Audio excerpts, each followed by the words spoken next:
Well, a little backwards, but here I am still.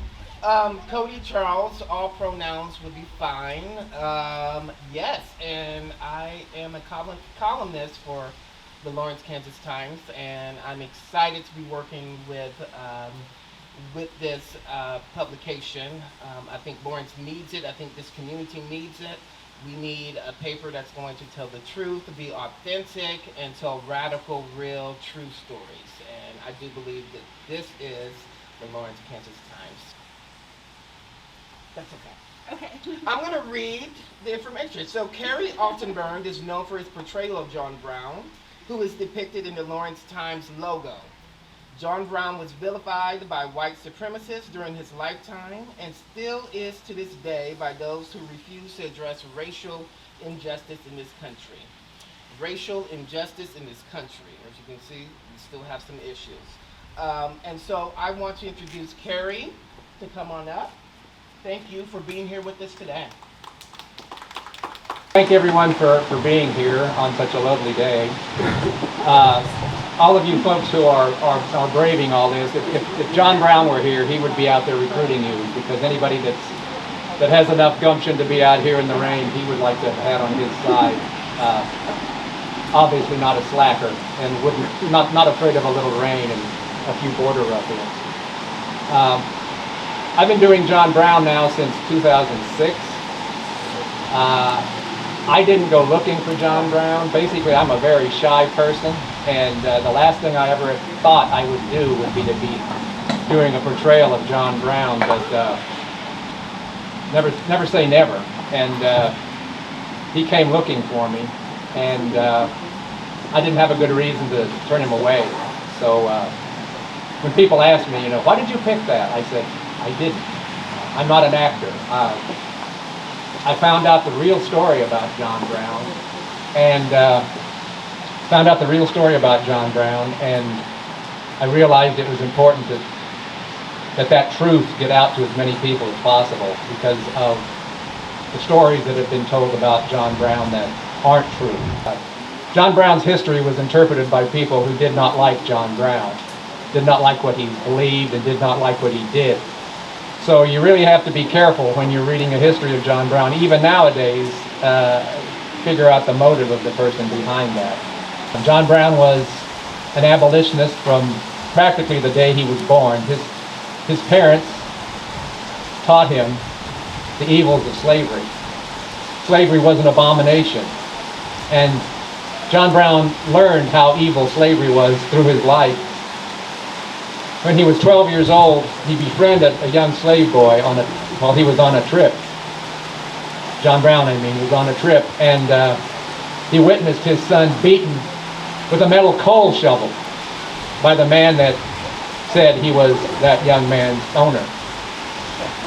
John Brown, at that point, realizing he couldn't do anything about that incident, that he would do something about slavery and work against slavery the rest of his life, as long as either slavery lasted or he did. The United States has never been innocent, and that lack of innocence continues to this day, because so many people don't think that America has a racial issue, don't think there's a problem anymore. Why, we haven't had legal slavery in this country for over 150 years. How can that be a problem? Well, yes, Jim Crow did exist for a long time, and that wasn't quite as bad as slavery, but we got rid of Jim Crow over 50 years ago, didn't we? Well, at least on the books, but not so much. And it's still out there, and actually there's new Jim Crow. Jim Crow is coming back strong just since the last election, trying to restrict voter rights. The problem with the election was that it wasn't a fair election, we're told. The real problem with that election was too many black people voted and actually changed the way America was operating. What a concept. We can't let that happen. We have to change the voting laws to make it more fair. more fair, like it was back in the 1940s and 1950s when black folks couldn't even register. Legally, some places they couldn't register, and if they tried to register other places, they ended up hanging from a rope or were beaten or were just scared off. So unfortunately, America is not innocent. And as I said, white supremacy wasn't coined until after the end of the Civil War, but people acted as if they were white supremacists. And it doesn't really matter what you call yourself or what somebody calls you if you act as if your white race is better than some other race for whatever reason. And John Brown, his actions were critical to the bringing on of the Civil War and critical to what eventually became the end of slavery. And after the Civil War, pro-Confederates, ex-Confederates, still living Confederates, they blamed John Brown, among other people, for causing that, for being a reason that their peculiar institution, slavery, the backbone of their economy, was ended. And the first people that wrote the histories of the Civil War were mainly Southerners. So you can imagine what their attitude was towards John Brown. So he wasn't categorized very well. He was a madman. He was bloodthirsty. He massacred people. He was out for himself. Everything he did was for his own enrichment. That's what you hear. That's what you heard. A historian, recent historian, back when the 150th anniversary of the Gettysburg battle was on CNN, I was watching it, and the discussion was, John Brown came up. If you know the history of Harper's Ferry, John Brown took about 1,000 pikes, a sharp blade on the end of a 6-foot pole there, to arm the slaves that he would free and who would then become an army to end slavery. And this historian, he said, well, that's proof right there that John Brown didn't think black folks could handle things, because he figured the only thing they could use was a sharp stick. They wouldn't be, thought that meant he knew they were inferior, he thought they were inferior, which is absolutely ridiculous. John Brown knew that most slaves were never taught to use a firearm. It was looked upon in the slave-owning territories, states, that a slave who could use a firearm was likely not to be a slave for very long. So they were not allowed to use firearms in the majority. And so a newly freed slave would not know how to use a firearm, so what good would it be to them until they could be taught? But they could use a pipe most effectively, because many of them would be field hands who use pitchforks, and a pike is much better than a pitchfork. So even nowadays, people look upon John Brown as different from who he was. They still say, he was a murderer. He killed people. John Brown may have killed one person that we know of.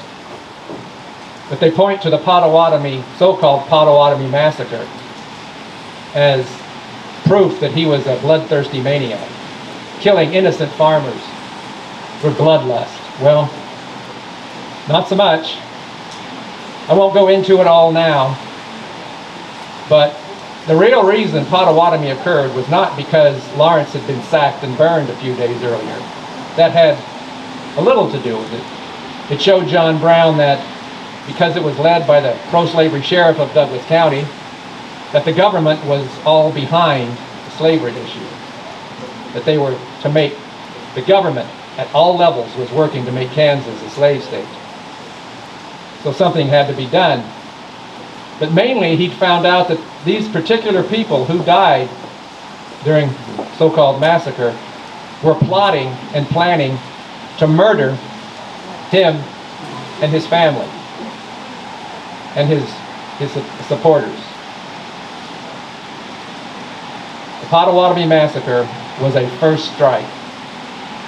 People will go, well, why didn't he talk to the authorities? Couldn't he have gotten help from them? Well, since every official in Kansas at that time was pro-slavery, every government official, you could not become a public official in Kansas unless you swore you were pro-slavery. So who was he to turn to? The pro-slavery authorities, some of whom were actively working to kill or drive out Free Staters? How much help would he have gotten from them? The military? Even if they wanted to help, they were tied. Their hands were tied. They were, in effect, ordered to make sure the pro-slavery cause was victorious. They wouldn't admit that, but that was the gist of it. So, John Brown had two choices. He could flee Kansas to save his own life, but then Kansas would become a slave state. Or he could stay and fight the best way that he knew how at the time. John Brown was not a violent man. Before he came to Kansas, he had no violence in his background. But Kansas radicalized him because of the brutality going on out here. He realized what had to be done. I post on John Brown occasionally on Facebook. And even people who I am surprised at, because they do, they say, oh, John Brown was a murderer. He was a vicious killer. I even tell them the story. Oh, he shouldn't have done that. Maybe he shouldn't have done that, but if he hadn't, he would have died in Kansas and no one would have heard a word about him. His mural would not be across from the governor's office in the Capitol building.